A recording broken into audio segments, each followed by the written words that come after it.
Nama saya Reno. Saya dari Ekonomika Moneter dan Perbankan KPB dengan NRP 130119905. Kali ini saya akan mempresentasikan tentang National Bank of Japan. Berikutnya adalah agenda atau daftar isi yang ada di keseluruhan PowerPoint ini. 1. Sejarah National Bank of Japan. 2. Monetary Policy Bank of Japan. 3. International Finance Policy. Yang keempat, sejarah mata uang yen dan nilainya terhadap rupiah. 5. Business Climate in Japan. Pada slide ini akan berisi tentang pimpinan-pimpinan yang bertanggung jawab atas keputusan keuangan di negara Jepang, yaitu 1.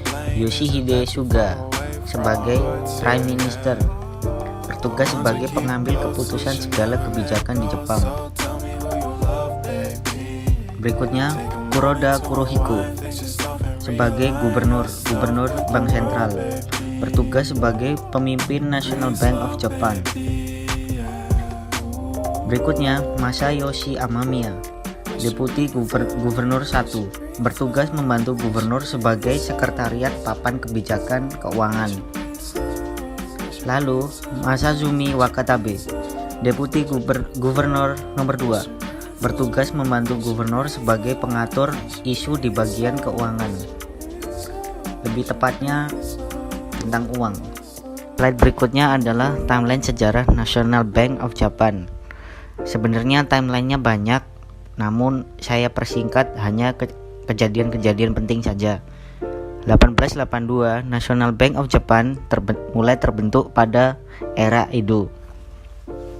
1885, Bank of Japan mengeluarkan notes pertama dengan standar silver. 1897, mulai mengadopsi standar emas. 1917, tekanan terhadap standar emas. 1949, Jepang mengikuti Perang Dunia Kedua, dan setelah Perang Dunia Kedua, Jepang melakukan perubahan secara besar-besaran terkait sistem perbankan.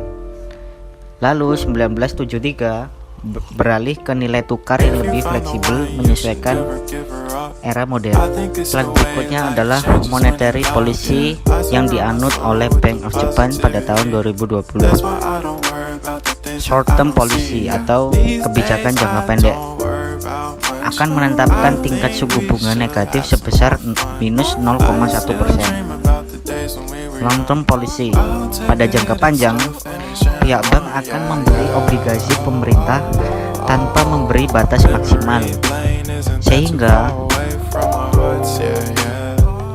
JGB atau Japanese Government Bond atau obligasi pemerintah Jepang pendapatannya tetap di angka pada 0%.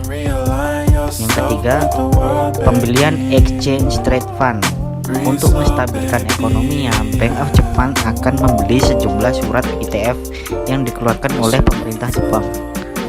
Kesimpulannya, National Bank of Japan akan tetap melaksanakan kebijakan di atas serta melakukan monitor dan tidak akan memberikan keringanan jika diperlukan. Slide berikutnya yaitu sejarah dan asal-usul yen.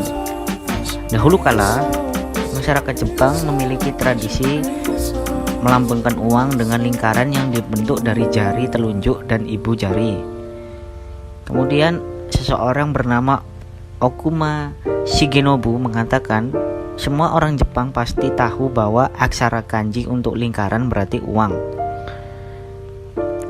Itulah asal-usul mata uang yen, sesuai dengan aksara kanji yang mereka tulis. 1 yen bernilai sebesar 135,15 rupiah. Slide berikutnya akan menjelaskan tentang iklim investasi di Jepang. Kali ini pemerintah Jepang mengadakan survei terhadap perusahaan-perusahaan yang berafiliasi dengan perusahaan Jepang. Dan jawaban mereka adalah hampir 80% perusahaan yang berafiliasi dengan perusahaan Jepang ingin untuk mengembangkan investasi dalam sekitar 5 tahun ke depan.